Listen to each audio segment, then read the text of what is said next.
As part of the permitting process, Alta Fiber is tasked with notifying residents directly about the upcoming construction work.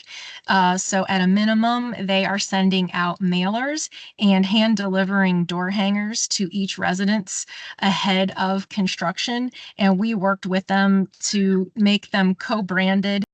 We are, using all of the tools that we have in our toolbox, in terms of using our city website, our social media platforms, especially Nextdoor, reaching out to our wonderful partners, HOA leaders, to let them know about upcoming work.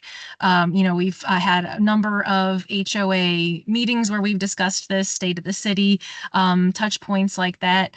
And let's see, we had a column in Dublin Life magazine recently. So I just want to assure you, we are doing everything that we can to get the word out.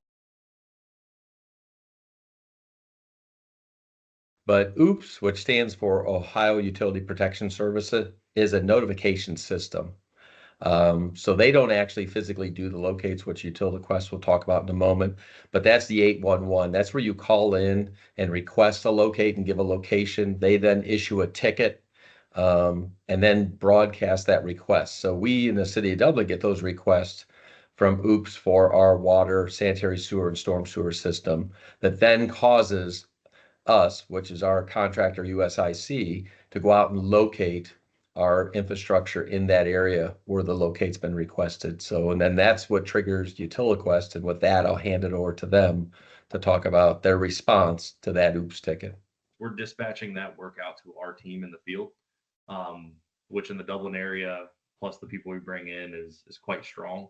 A very well staffed, very tenured group of folks.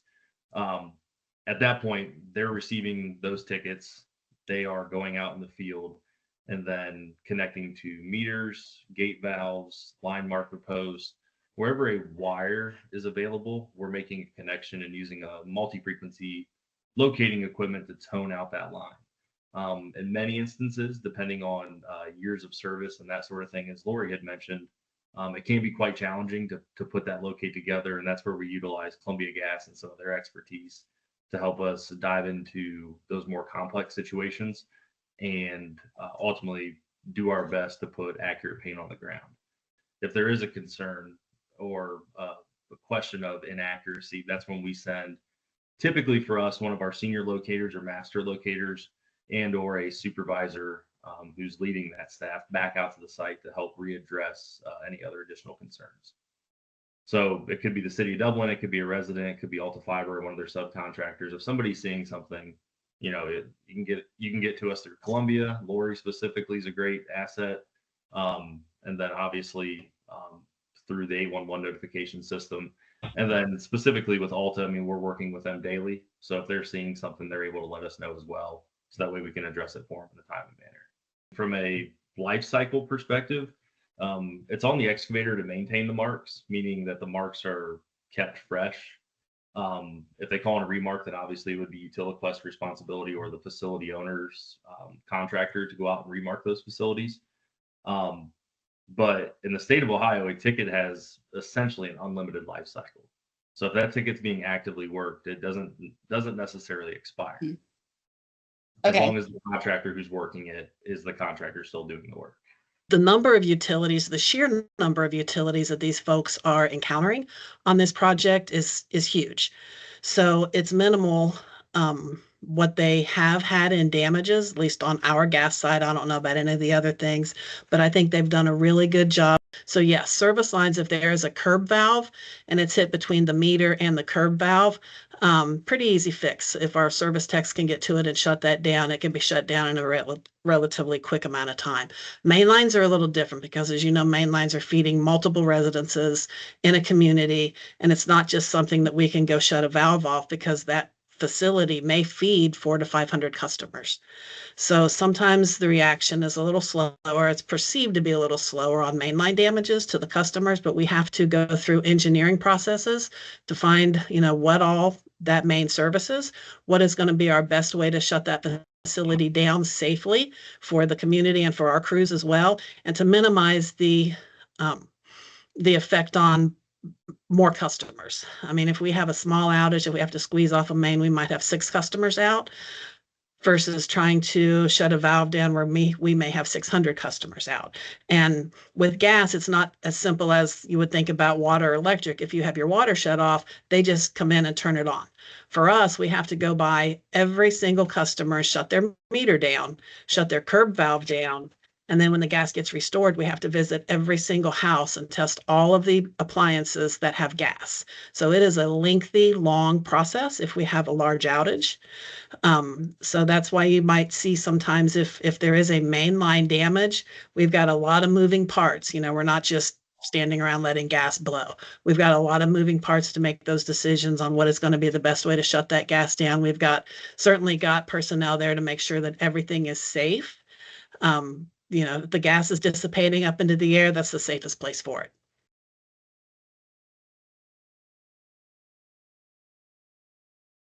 You know, if when there have been gas lines hit, if you smell gas, I think, you know, call 911. Absolutely. That would be an emergency communication. So I know many of you have done that, and I thank you for that. Yeah, the first thing that we want you to do is call 911 and evacuate the area.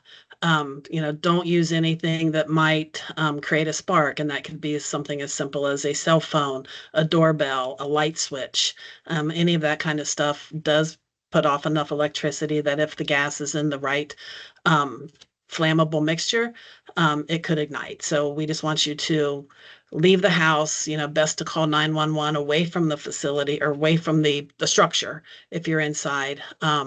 And just don't open any windows, don't open any doors, don't leave your doors open, just go ahead and leave.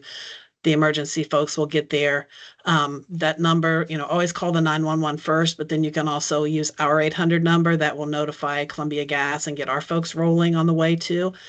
And just, you know, if you stay away to an area where that you're not smelling the gas anymore, you should be fine.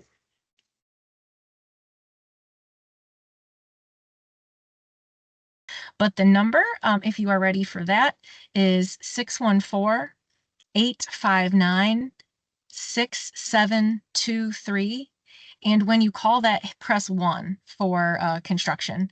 And like I said, that goes directly to people who are waiting to take your call. So I will put that and the web address in the chat.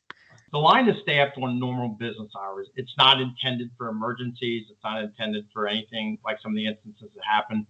It's really intended for a resident who has a question or concern that is non-emergency related to reach out to us. It is a staff line. Those calls are, you know, basically measured, and the appropriate person is given the information to get back with the resident. So it is mainly Monday through Friday, 8 to 5, roughly speaking. Non-emergency calls. So it's stuff like restoration issues, questions about, just general questions in terms of what may be going on. And they can also note, we've been asking residents to notify us about dog fences, sprinkler systems, stuff like that. So, many of the people call that number, or you can go to Dublin's website. The same construction page is available on ultrafiber.com. We have a dedicated landing page for Dublin residents. It has a bunch of FAQs. A lot of stuff that Lindsay talked about, is also on Ultrafiber. So, but for that call, it's a non-emergency. It's Monday through Friday, 8 to 5.